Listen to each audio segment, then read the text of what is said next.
Hi everyone, welcome back to the channel. In this video, we reveal the top 3 fall tasks that can lead to a barren or less than beautiful yard next spring and what to do right now. Did you know that even experienced gardeners can make devastating errors as the weather cools down?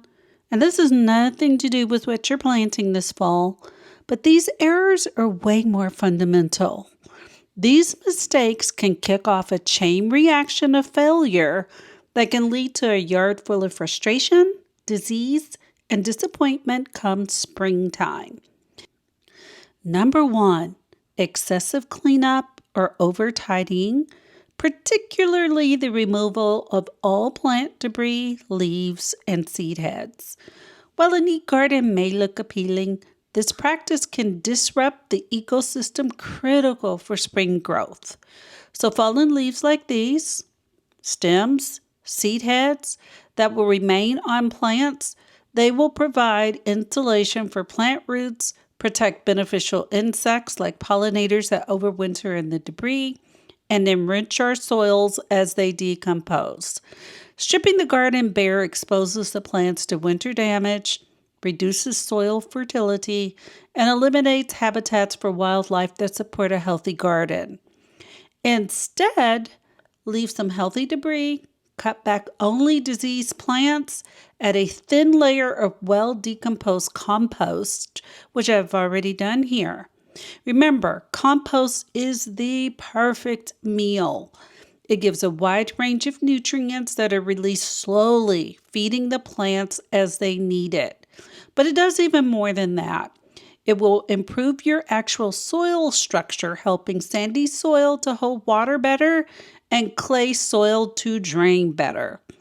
It is also packed with beneficial microorganisms that build a healthy ecosystem, which helps your plants to fight off any diseases they encounter. Once the compost is down, then you can tuck your garden beds in for the winter with a protective blanket of mulch. The mulch will help to regulate soil temperatures during your freeze and thaw cycles, but it also adds a little to your garden's tidiness while adding ecological benefits as it breaks down. Number 2, improper pruning or pruning at the wrong time. Why is it harmful? Cutting back perennials or shrubs too early or too aggressively in the fall can weaken the plants, expose them to frost damage, or remove buds set for spring blooms. You don't want to do that. So, for example, pruning spring flowering shrubs like lilacs or azaleas in the fall will eliminate your next season flowers. Over pruning also stresses plants, reducing their ability to survive the winter. Weakened plants may fail to bloom, grow sparsely, or just die back entirely, leading to a lackluster spring display. So what is the solution? Wait until late winter or early spring to prune most spring blooming shrubs and trees. For perennials, leave those with seed heads, so like your alliums, woody stems, so like your buddleias, or evergreen foliage intact for winter interest and insulation. If pruning is needed, so for diseased branches, use clean, sharp tools and limit your cuts to what's necessary only. You can also check plant-specific guidelines. For example, some roses, they actually tolerate fall pruning better than others. Number 3, failing to protect plants from winter conditions. Why is it harmful? Neglecting to mulch, wrap, and otherwise shield vulnerable plants from freezing temperatures, wind, or heavy snow can lead to root damage, desiccation, and branch breakage.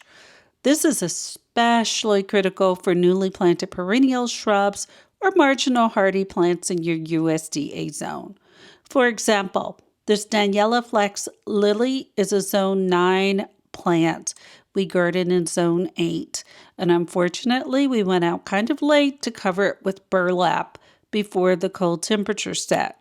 As a result, of the 5, only 3 returned. 2 died. They didn't come back at all. And the 3 that did took them forever to leaf out, and the beauty and vigor is far inferior to that of the previous season. So without protection, the roots of many plants may heave from freeze and thaw cycles, and exposed stems can crack or die. The impact on your spring: plants may emerge stunted, damaged, or not at all, resulting in gaps in the garden or costly replacements. The solution: apply 2 to 4 inches of organic mulch, so bark, straw, leaves, around the plant bases after the ground starts to freeze to insulate the roots. Wrap young trees or tender shrubs with burlap to shield them from the sun, scald, and wind. And very importantly, water plants very well before the first hard freeze, so 28 degrees, to ensure they're protected for winter dormancy. Avoid piling mulch against the stems to prevent root rot. Another tip: balance fall maintenance by researching your specific plant needs. For example, leave seed heads on plants like coneflowers for birds and pollinators, but remove diseased foliage, like I mentioned before, to prevent fungal spread. Check your USDA zone and consult local extension services for tailored advice. Remember, the secret to an amazing spring garden isn't something you do in the spring. It's the prep work you do right now. The work we do in the fall is hands down the most powerful thing you can do to guarantee a healthy, beautiful, and productive garden next spring. You're solving problems before they even have a chance to start. By avoiding these mistakes, you are setting the stage for your best garden ever. If you found this advice helpful, do me a favor and hit the subscribe button for more simple, practical tips. Thanks for watching, and I hope you have a great day in your garden. Bye.